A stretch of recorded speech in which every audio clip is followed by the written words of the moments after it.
कृष्णा। तो कैसे हमने हमारे पिछले भगवद गीता के एपिसोड में चर्चा की थी भगवद गीता के चैप्टर 2 के बारे में।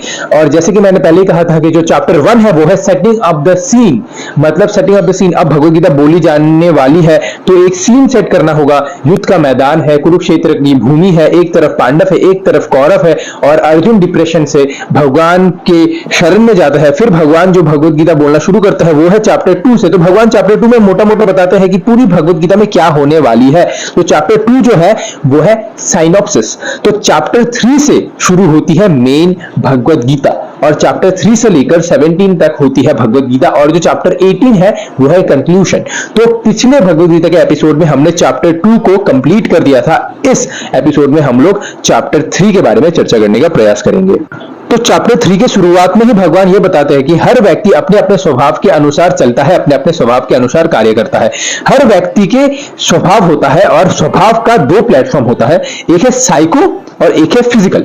किसी का साइको वाला स्वभाव होता है, किसी का फिजिकल वाला स्वभाव होता है। एंड जैसा व्यक्ति का साइको एंड फिजिकल स्वभाव होता है वो व्यक्ति वैसे ही कार्य करता है।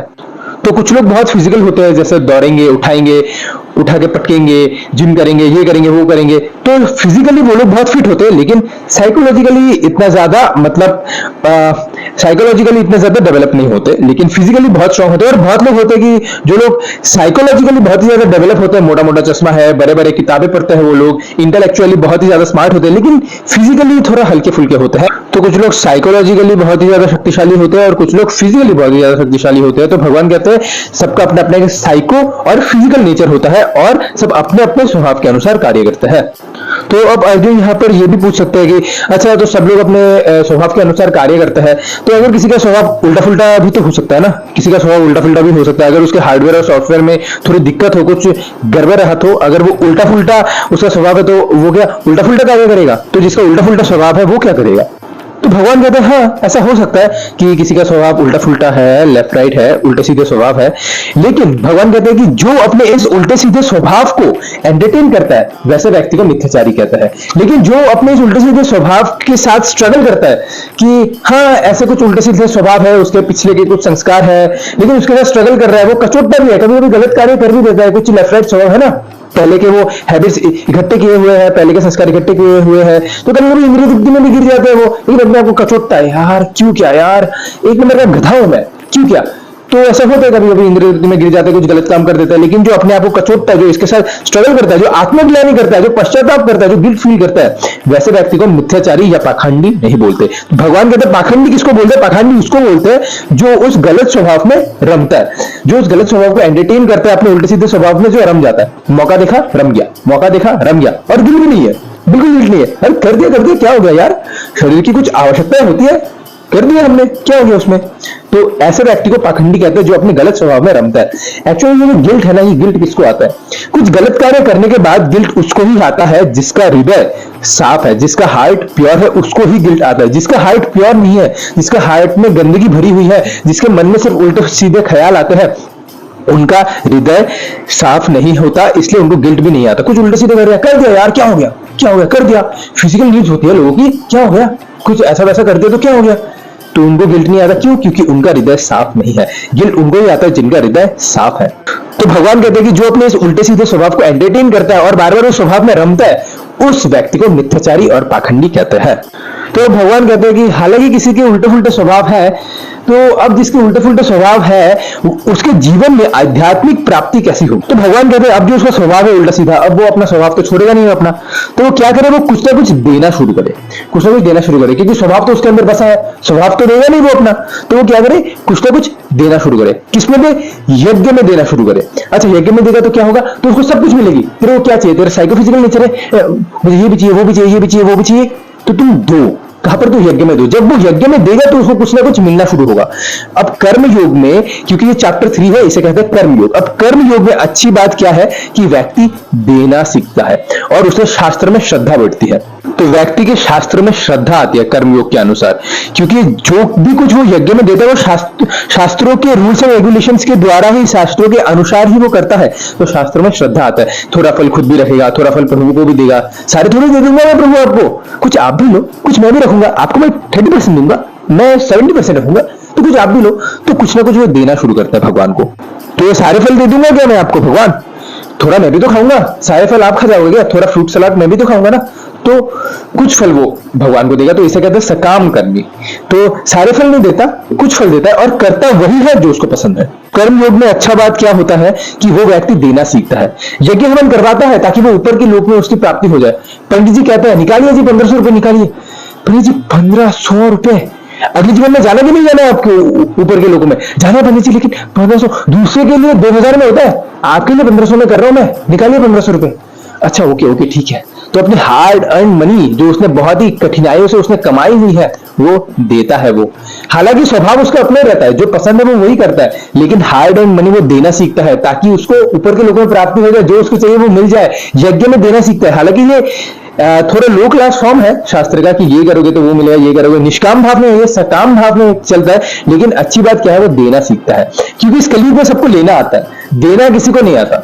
तो शास्त्र के अनुसार जब वो कार्य करता है, जब वो कर्म योग को फॉलो करता है, तो उसको देना, वो देना सीखता है। तो कर्म योग में क्या होता है, व्यक्ति देना सीखता है, स्वभाव उसका अपने रहता है, लेकिन वो देना सीखता है।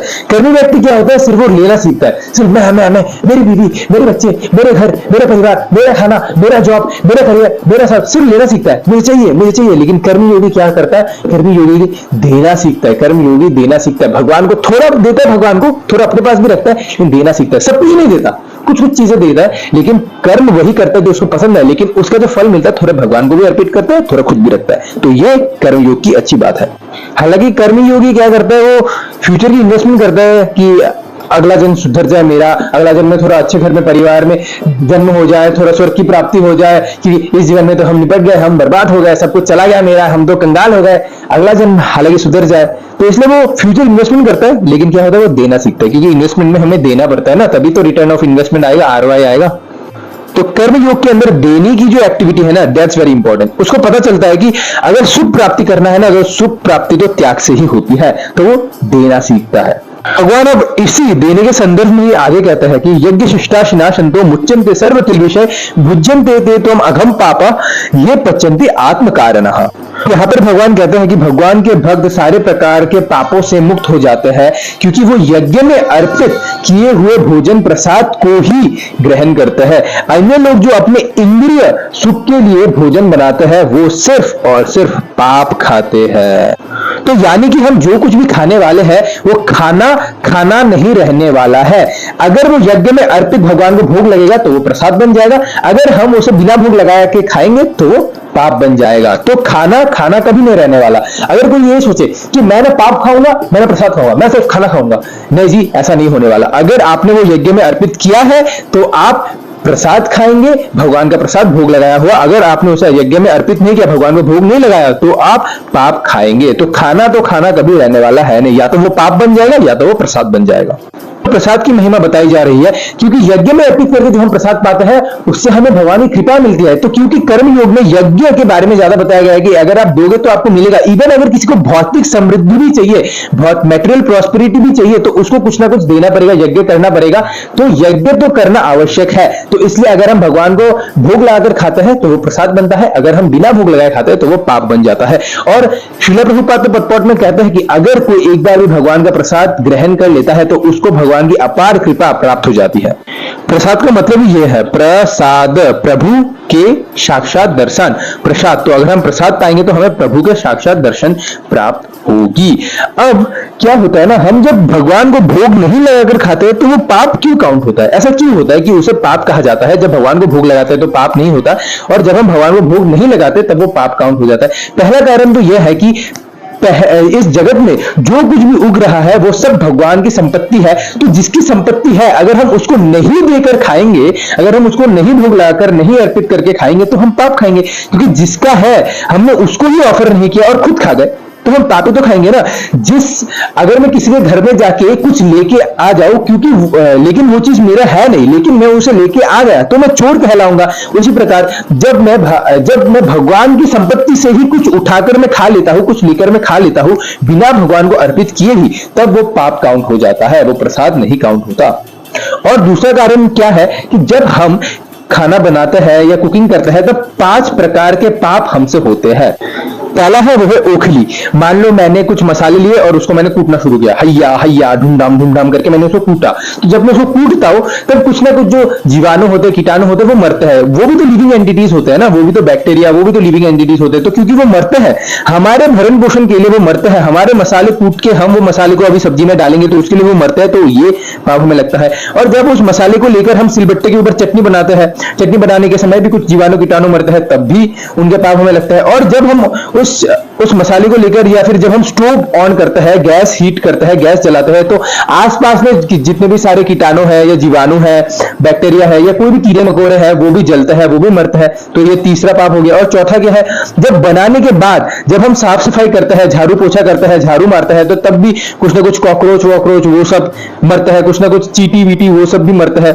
कुकिंग करने के बाद जब हम झाड़ू मारते हैं तब चौथा ये पाप लगता है। और पांचवा क्या होता है, जब हम झाड़ू मारने के बाद जब हम पानी से पोंछते हैं पूरे किचन को, जब हम पानी से साफ करते हैं, पानी से कपड़ा को पानी में भिजाया फिर हम पोछा मारते हैं, तब भी कुछ ना कुछ जीवाणु लिविंग एंटिटीज मरते हैं। तो क्योंकि हमारे भरण पोषण के लिए, हमारे पेट भरने के लिए हम कुछ ना कुछ लिविंग एंटिटीज के प्रति हम हिंसा कर देते हैं, किसी ना किसी को हम मार देते हैं, तो इसलिए ये सब पाप भी उस खाने के अंदर एसोसिएट हो जाता है। तो ये 5 प्रकार के कार्य है जिसमें पाप होगा ही होगा।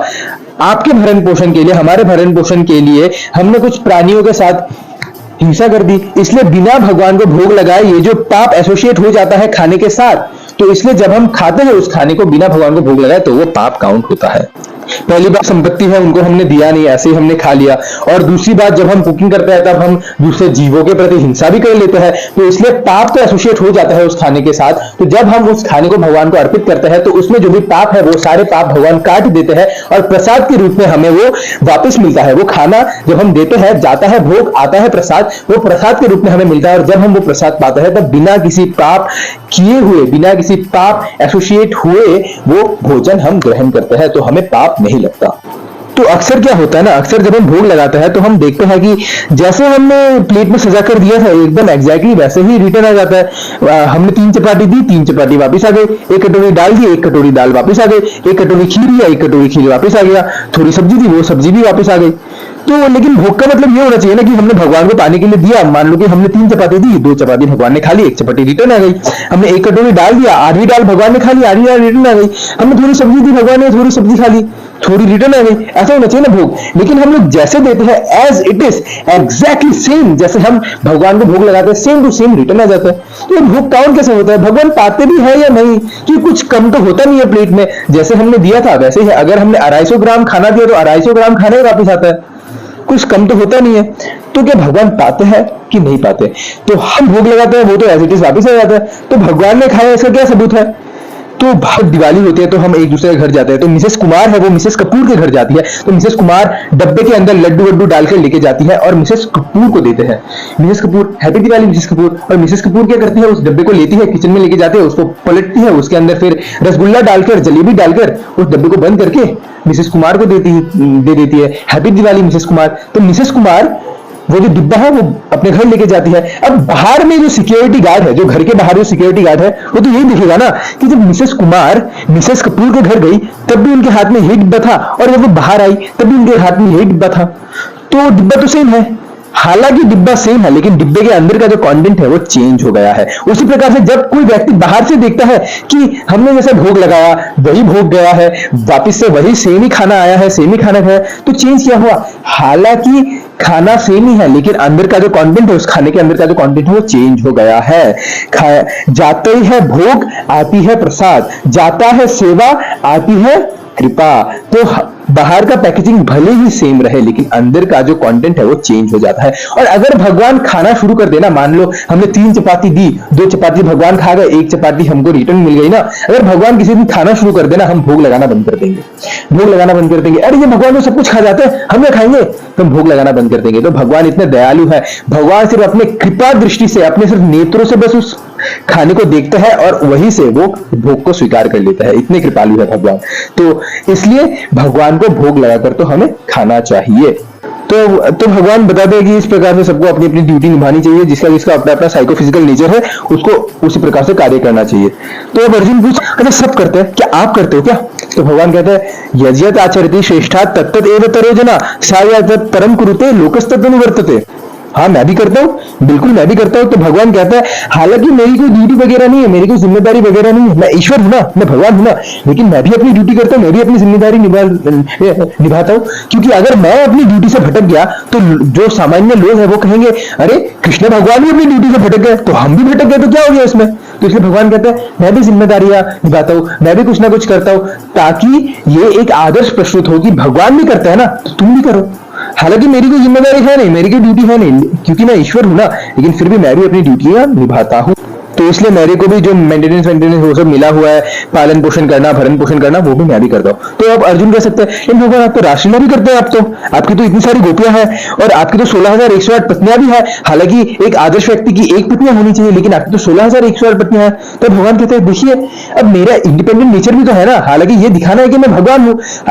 एक सामान्य व्यक्ति एक पत्नी को ही संभाल नहीं पाता, लेकिन मैं 16,108 को संभाल रहा हूं, मैं उनको सेटिस्फाइड रख रहा हूं, मैं उनके लिए मैंने 16,108 महल भी बनाए रखे हैं द्वारका के अंदर। और आप देखिए संसार के अंदर तो अपनी एक गर्लफ्रेंड या अपनी एक पत्नी को संभाल नहीं पाते, ये कचर कचर करके मेरा खून भी जाती है ये औरत, ऐसे करते। लेकिन भगवान की इतनी सारी पत्नियां हैं, एक भी पत्नी आज तक पुलिस के पास जाकर एफआईआर नहीं लिखा है कि इस व्यक्ति के पास मेरे अलावा 16,160 और पत्नियां हैं। आज तक किसी भी पत्नियों ने ऐसा एफआईआर नहीं लिखवाया, क्योंकि वो भगवान है। भगवान कहते हैं मैं इंडिपेंडेंट हूं ना, एक मेरा इंडिपेंडेंट नेचर भी है, मेरे को दिखाना है कि मैं भगवान हूं, लेकिन मैं जिम्मेदारियां भी निभाता हूं। मैं द्वारका में राजा भी हूं, मैं द्वारका को संभालता भी हूं, मैं मेंटेनेंस भी करता हूं, भरण पोषण पालन पोषण जो भी मुझे कर रहा है, क्योंकि मैं ईश्वर हूं ना, मैं अपनी ड्यूटियां करता हूं। हालांकि मेरी कोई जिम्मेदारी नहीं है, लेकिन फिर भी मैं करता हूं। तो जिसकी जिम्मेदारी है, जिसकी ड्यूटी है, उसको तो अवश्य करनी चाहिए। तो इस श्लोक में भगवान कह रहे हैं कि महान लोग जो जो कार्य करता है, सामान्य लोग उसे फॉलो करता है, because action speaks louder than words. इसलिए एक्शन करके दिखाना चाहिए कि ऐसे करना चाहिए ताकि लोग उसे फॉलो कर सके। इसलिए भगवान जब भी आते हैं तब एक आदर्श प्रस्तुत करता है, क्योंकि भगवान महान है। तो इसलिए क्योंकि भगवान महान है, इसलिए भगवान जब भी आते हैं एक आदर्श प्रस्तुत करके दिखाते हैं, ताकि सामान्य लोग उससे मोटिवेटेड हो सके और भगवान ये दिखा सके देखो मैं ऐसे कर रहा हूं ना, तुम्हें भी ऐसे करना चाहिए। हालांकि हम भगवान की सब कुछ तो फॉलो नहीं कर सकते, लेकिन कुछ कुछ ऐसी चीजें हैं जो भगवान करके दिखाते हैं ताकि हम फॉलो कर सके। जैसे जब भगवान रामचंद्र के रूप में आए, मर्यादा पुरुषोत्तम श्री राम के जब रूप में आए, तब वो ही is displaying himself as an ideal brother, ideal son, ideal king, ideal master, ideal husband, एक आइडियल वो एक आदर्श पुत्र, आदर्श हस्बैंड, आदर्श राजा, आदर्श भाई, ऐसे करके वो दिखा रहे अपने आप को कि देखो मैं आइडियल हूं ना, आपको भी आइडियल बनना चाहिए। तो हम जैसे जैसे कार्य करते हैं, महान लोग जैसे जैसे कार्य करते हैं, सामान्य जनता उससे आकर्षित होती है। तो इसलिए उनके दिखाना चाहिए। वो तो क्या है ना, कुछ लोग बहुत ही अच्छा बोलते हैं, he is a fluent speaker, fluent auditor, तो जो लेकिन अपने व्यक्तिगत जीवन में ना वो धक्कन होते हैं।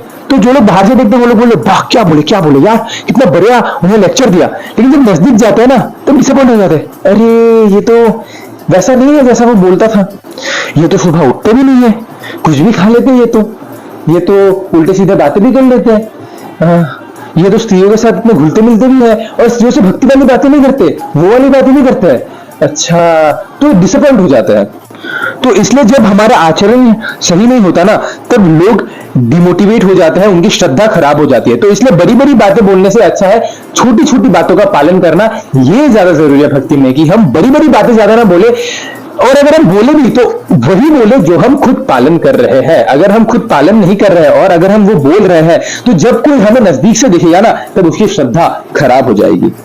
तो हम जैसे होते हैं हम वैसे लोगों को आकर्षित करते हैं, और हम जैसे होते हैं हम वैसे लोगों से ही आकर्षित होता है। अगर हम ज्यादा पॉलिटिकल माइंडेड है तो हमारे आसपास ज्यादा पॉलिटिकल माइंडेड लोग घूमेंगे, या अगर हम पॉलिटिकल माइंडेड है तो हम पॉलिटिकल माइंडेड लोगों को ढूंढेंगे। अगर हम स्पिरिचुअलिस्ट है तो हम स्पिरिचुअलिस्ट लोगों को ढूंढेंगे। अगर हम शांत स्वभाव के हैं तो हम भी शांत स्वभाव के लोगों को ढूंढेंगे। अगर हम उल्टे सीधे नेचर के हैं तो हमारे दोस्त भी उल्टे सीधे नेचर वाले ही होंगे। तो हम जैसे होते हैं हम वैसे लोगों को भी आकर्षित करते हैं। तो इसलिए जो महान लोग जो कार्य करते हैं सामान्य जनता उसे फॉलो करते हैं। इसलिए भगवान श्री कृष्ण भी जब द्वापर युग में आते हैं तो वो भी गुरु स्वीकार करते हैं कि देखो मैं गुरु स्वीकार कर रहा हूं ना, तुम्हें भी गुरु स्वीकार करना चाहिए। इंडिपेंडेंटली भक्ति में मत जाओ, एक मेंटर रखो, एक गुरु रखो जो तुम्हें गाइड करे। तो इसलिए भगवान कहते हैं कि बड़े बड़े लोग जो कार्य करते हैं सामान्य जनता उसे फॉलो करती है। तो भगवान कहते हैं मैं भी करता हूं ना अपने कार्य, मैं भी करता हूं, हालांकि मेरी कोई जिम्मेदारी है नहीं, लेकिन फिर भी मैं अपने कार्य करता हूं। लेकिन मेरे इंडिपेंडेंट नेचर भी है कि मेरे इतनी गोपियां भी है, मेरी इतनी पत्नी भी है, बिकॉज आई एम इंडिपेंडेंट ना, मेरे एक इंडिपेंडेंट नेचर भी है, लेकिन मैं अपने कार्य भी करता हूं। अब मैं द्वारकाधीश हूं, मैं एक राजा हूं, I am maintaining as a king, मैं मेंटेन कर रहा हूं द्वारका को, और जो भी सृष्टि में जो भी भरण पोषण पालन है वो भी मैं कर रहा हूं। तो मैं अपनी जिम्मेदारी भी कर रहा हूं, हालांकि मेरी कोई जिम्मेदारी नहीं है, तो मेरी जिम्मेदारी नहीं है फिर भी मैं कर रहा हूं, लेकिन जिसकी जिम्मेदारी है उसको तो अवश्य करनी चाहिए। तो अभी भगवान आगे बताते हैं कि हर व्यक्ति का अपना अपना स्वभाव है, तो उसको अपने स्वभाव में ज्यादा हिलाना नहीं चाहिए, एकदम से झूमने उसको हिलाना नहीं चाहिए, वरना वो डिस्टर्ब हो जाएगा। The one who is very much rooted in psychophysical nature, तो हमें उसे हिलाना नहीं चाहिए, एक जॉल्ट नहीं देना चाहिए। जो कि अपनी मनोवृत्ति में, अपने स्वभाव में बहुत ज्यादा घुसा हुआ है, उसको हमें डायरेक्ट एक जॉल्ट नहीं देना चाहिए, वरना वो डिस्टर्ब हो जाएगा, उसकी श्रद्धा खराब हो जाएगी। मान लो कोई पहली बार आ रहा है मंदिर में और हमने उसे कह दिया अरे आप फुल टाइम ज्वाइन कर लीजिए, आप ब्रह्मचारी बन जाइए। ऐसे कैसे ब्रह्मचारी बन जाओ, मुझे तो अभी जीवन में बहुत कुछ करना है, यहाँ झंडे गाड़ने वहां झंडे गाड़ने, ऐसे कैसे ब्रह्मचारी बन जाओ। तो उनको डायरेक्ट हिलाना नहीं चाहिए, उनको धीरे धीरे भक्ति में लाना चाहिए। आते रहिए मंदिर में, आते रहिए, एक माला करना शुरू कीजिए। अभी ये फेस्टिवल होने वाला है, जन्माष्टमी, राधाष्टमी, आप आइए फेस्टिवल में आइए। तो ऐसे धीरे धीरे करके उनको भक्ति में लाना चाहिए। तो भगवान कहते हैं जो अपने स्वभाव में ज्यादा घुसा हुआ है ना, उसको जॉल्ट नहीं करना चाहिए, उसको हिलाना नहीं चाहिए, उसको धीरे धीरे करके लाना चाहिए। तो अब भगवान बताते हैं कि ये सृष्टि में जो कुछ भी हो रहा है ना, या जो कुछ भी होगा वो सब मेरे अनुगति होता है, लेकिन जो ये मानता है कि मैं करने वाला हूं, मैंने किया है, वो अहंकार विमूढ़ आत्मा होता है। भगवान कहते हैं प्राकृतिक क्रिया मनानी गुना कर्माणी सर्वशः अहंकार विमूढ़ आत्मा कर्ता अहम इति मन्यते। तो भगवान बताते हैं कि वास्तव में अज्ञान का कारण क्या है, अज्ञान किस वजह से है। अज्ञान इस वजह से है जो कि ये सोचता है कि जो कुछ भी हो रहा है ना वो मेरी वजह से हो रहा है, वो मैं कर रहा हूं, I am a self made man, इसलिए अज्ञान आती है। जो ये सोचता है I am a self made man, मैं जो कुछ भी हूं अपने दम पे हूं, मैंने जो कुछ भी किया अपने दम पे हूं, मैं अभी जीवित हूं तो अपने दम पे हूं, एक दिन मेरा दम निकल जाएगा और मैं मर जाऊंगा। तो जो ये सोचता है I am a self made man, ये हाथों की लकीरें क्या होती है जी, ये हाथों की लकीरें हम अभी बदल देंगे, ये हाथों की लकीरें, सब कुछ मेरे मुट्ठी में है। तो ये व्यक्ति अहंकार विमूढ़ आत्मा होता है। सब कुछ हमारे मुट्ठी में नहीं होता, सब कुछ हमारे हाथों में नहीं होता। तो यहाँ पर श्रील प्रभुपाद प्रपोर्ट में बता रहे हैं कि हमारे ऊपर प्रकृति है, अगर प्रकृति फैसिलिटेट ना करे ना, अगर किसी चीज को, अगर वो चीज हमारे लॉ ऑफ कर्मा में नहीं है, अगर प्रकृति उसे फैसिलिटेट ना करे, तो भले ही हम कितने ही जद्दोजहद कर ले, जितनी ही ज्यादा कोशिश कर ले, हमें वो चीज प्राप्त होने वाली नहीं है। और जो प्राप्त होने वाली नहीं है वो जितनी भी कोशिश कर ले हमें वो नहीं मिलेगी, और जो प्राप्त होने वाली है भले ही हम उसे जितना भी ज्यादा अवॉइड कर ले, जितना भी कुछ कर ले, वो हमें प्राप्त होकर ही रहेगी। तो हमारे ऊपर जो है, हमारे ऊपर का जो करता है वो है कौन? प्रकृति। इसलिए हमारे ऊपर क्या है? हमारे ऊपर है प्रकृति, law of karma, law of karma is there. और इस लॉ ऑफ कर्मा, इस प्रकृति के ऊपर क्या है? परमात्मा। बिना परमात्मा के अप्रूवल के, बिना परमात्मा के स्टैम्प के ये प्रकृति, ये लॉ ऑफ कर्मा कार्य नहीं कर सकती, क्योंकि लॉ ऑफ कर्मा बनाया किसने? परमात्मा ने बनाया। तो बिना परमात्मा के अप्रूवल के ये लॉ ऑफ कर्मा, ये प्रकृति के दो गुण, ये फल इत्यादि, ये सब कार्य नहीं करने वाली। और सबके नीचे है हम। लेकिन जो ये व्यक्ति हम ही करने वाले हैं, हम ही सब करते हैं, जो ये सोचता है वो अहंकार विमूढ़ आत्मा है। अरे सर, आप करने वाले नहीं है, आपके ऊपर प्रकृति है, आपके ऊपर लॉ ऑफ कर्मा है। आपका सुख, आपका दुख मिलना, ये सब लॉ ऑफ कर्मा के अनुसार निर्धारित होता है। और उसके ऊपर क्या है? परमात्मा है। अगर परमात्मा फैसिलिटेट ना करे, अगर परमात्मा पेट्रोल ना दे लॉ ऑफ कर्मा को, तो कैसे होगा? तो बिना परमात्मा के स्टैम्प के प्रकृति काम नहीं कर सकती। हालांकि ऐसा नहीं है कि हम करता नहीं है, हम भी करता है, क्योंकि हम इच्छा करते हैं, प्लान्स हमारे होते हैं, इच्छा हमारी होती है, कैसे कैसे करना है वो हमारी होती है, तो हम इच्छा करते हैं। लेकिन इच्छा के ऊपर अगर वो चीज हम कर रहे हैं, अगर वो चीज हमारे प्रारब्ध में नहीं है तो हमें नहीं मिलने वाली। अगर वो चीज हमारे कर्मों में है, भले जितना भी अवॉइड कर ले, हमें वो मिलेगी ही मिलेगी। तो हमारे ऊपर है प्रकृति के ऊपर है परमात्मा, सबसे नीचे हम है। तो भगवान कह रहे हैं कौन है अहंकार विमूढ़ आत्मा? जो ये मानता है कि सिर्फ मैं ही करता हूं, सिर्फ मैं करता हूं, वो अहंकार विमूढ़ आत्मा है। लेकिन ये मानता है कि मैं भी करता हूं, मैं ही और मैं भी में बहुत फर्क है। जो ये मानता है मैं ही करता हूं वो है अहंकार विमूढ़ आत्मा, लेकिन जो ये मानता है कि मैं भी करता हूं वो अहंकार विमूढ़ आत्मा नहीं है, वो नॉर्मल है। क्योंकि मैं भी करता हूं ना, प्लान्स हमारे होते हैं, उसके ऊपर होता है प्रकृति, उसके ऊपर होता है क्या? परमात्मा। लेकिन हम भी करता है, तो मैं भी करता हूं नॉर्मल, मैं ही करता हूं अहंकार। तो इस श्लोक में जिस व्यक्ति की चर्चा हो रही है वो है अहंकार विमूढ़ आत्मा, जो ये मानता है कि सिर्फ मैं ही करता हूं। ये जो समझदार व्यक्ति होता है वो ये मानता है कि मैं भी करता हूं, मैं भी कुछ करता हूं, लेकिन उसके ऊपर और भी बहुत चीज है। तो यहां पर जिसकी चर्चा हो रही है वो ये है कि मैं ही करता हूं। तो इसलिए चल रहा है लॉ ऑफ अट्रैक्शन। आपने सुना होगा, लोग कहते हैं अगर आप किसी चीज को बड़ी शिद्दत से चाहे तो पूरी कायनात षड्यंत्र रचती है कि आपको उस चीज से मिला दे। ओम शांति ओम। कायनात को और कोई काम है नहीं हमारे बदमाशियों को हमारे बदमाशियों के साथ मिलाते रहे। वाह, ओम शांति ओम। लेकिन ऐसे कितने भी लोग हैं, ऐसे कितने सारे लोग हैं जो कि जिन्होंने किसी को बहुत ही ज्यादा शिद्दत से चाहा था लेकिन वो किसी और के साथ भाग गए वो। या ऐसे कितने सारे लोग हैं जिन्होंने किसी चीज को बहुत शिद्दत से करने चाहे थे। जैसे कि कुछ लोग होते हैं, वो लोग सोचते हैं कि मैं आईआईटी क्रैक करूंगा, आईआईटी क्रैक करूंगा। 16-16, 18-18 घंटे वो लोग पढ़ते थे कि मैं आईआईटी क्रैक करूंगा। खुद क्रैक हो गए लेकिन आईआईटी क्रैक नहीं कर पाए।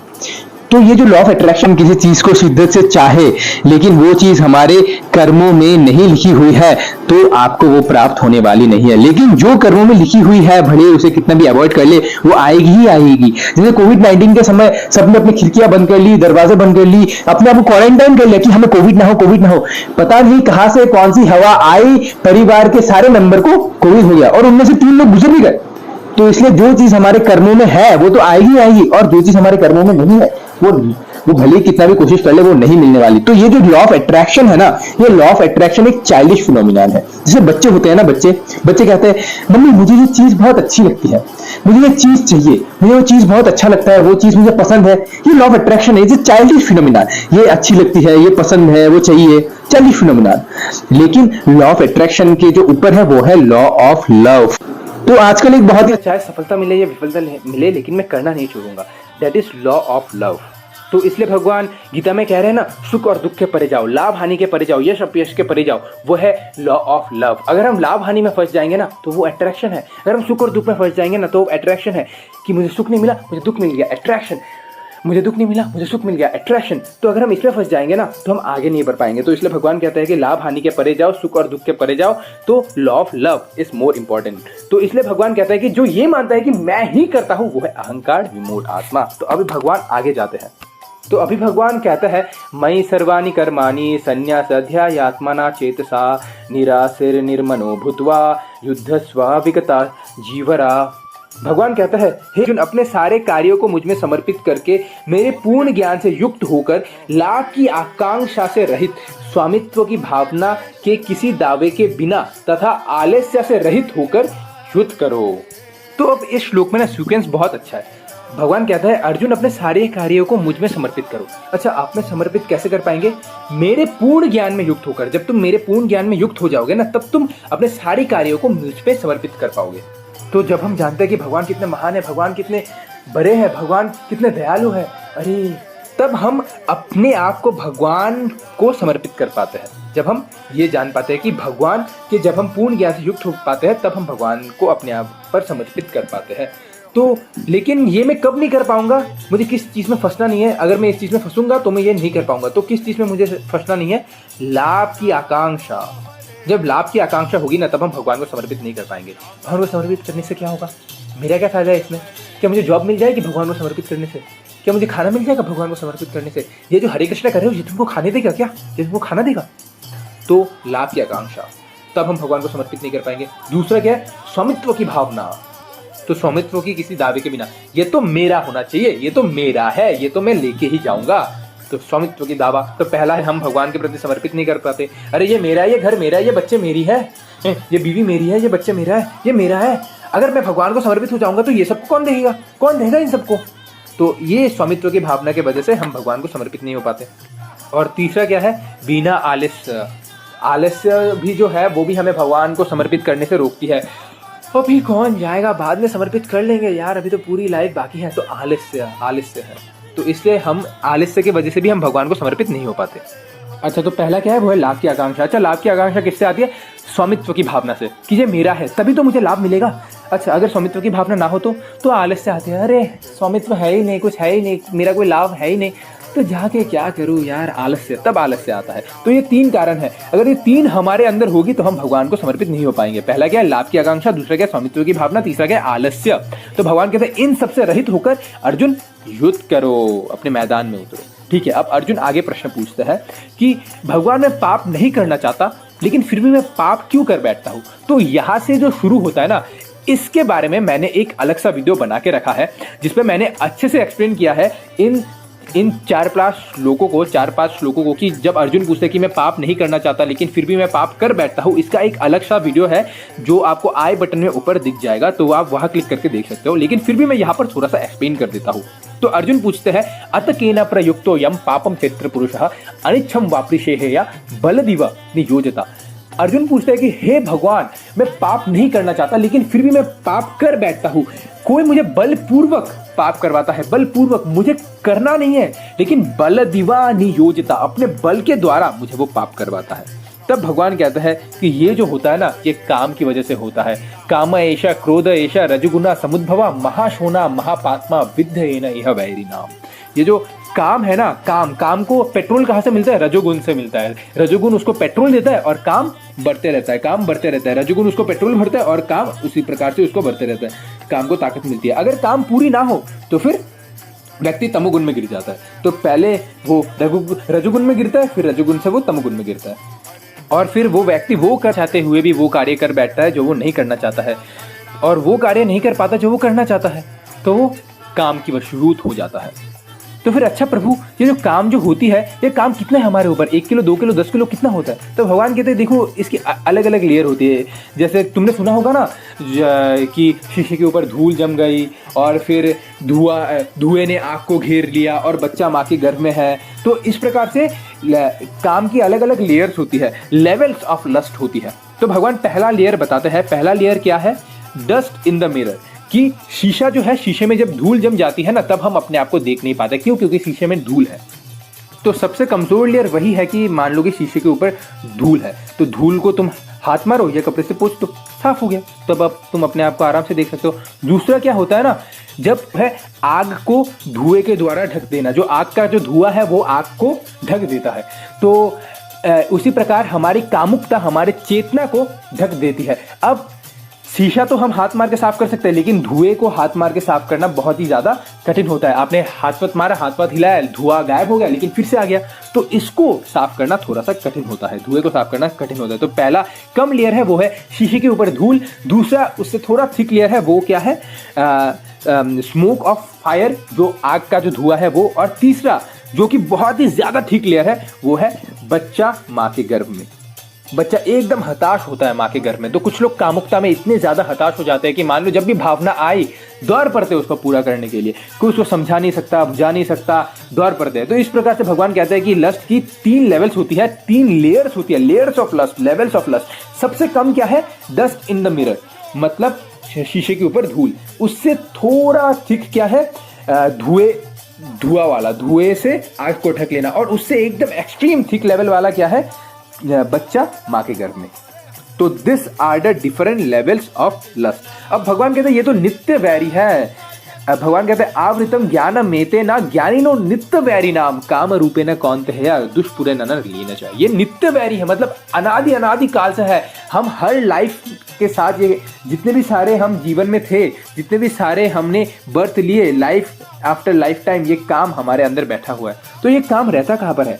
भगवान कहता है, अर्जुन पूछ सकता है भगवान ये काम रहता कहाँ है, इसका एड्रेस क्या है? तो भगवान कहता है इंद्रियानु मनोबुद्धिर अधिष्ठानाम उच्यते एतरि विमोहि अतिशेहया ज्ञानमावृत्त देहिनाम। ये काम इंद्रियों में भी रहता है, ये मन में भी रहता है और बुद्धि में भी रहता है, तीनों जगह में रहता है।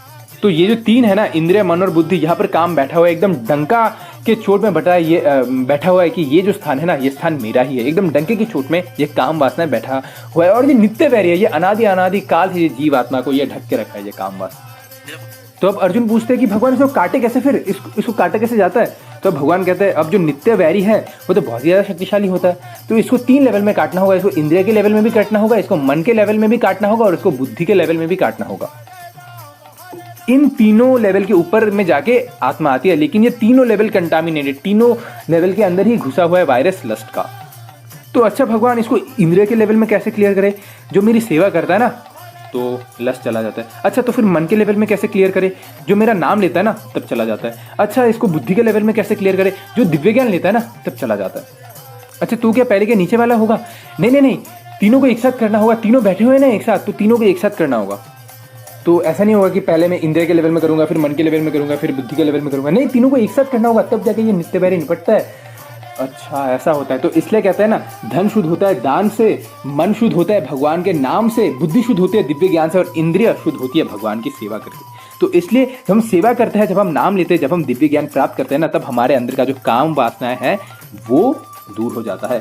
फिर अर्जुन पूछते हैं, अच्छा ये दिव्य ज्ञान भला कैसे प्राप्त होती है, ये आध्यात्मिक शक्ति भला कैसे प्राप्त होती है?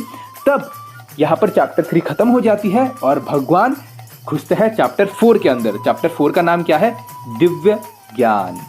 तो भगवान कहते हैं दिव्य ज्ञान से स्पिरिचुअल पोटेंसी, आध्यात्मिक शक्ति प्राप्त होती है। तो इसके बारे में हम चर्चा करेंगे अपने नेक्स्ट एपिसोड में।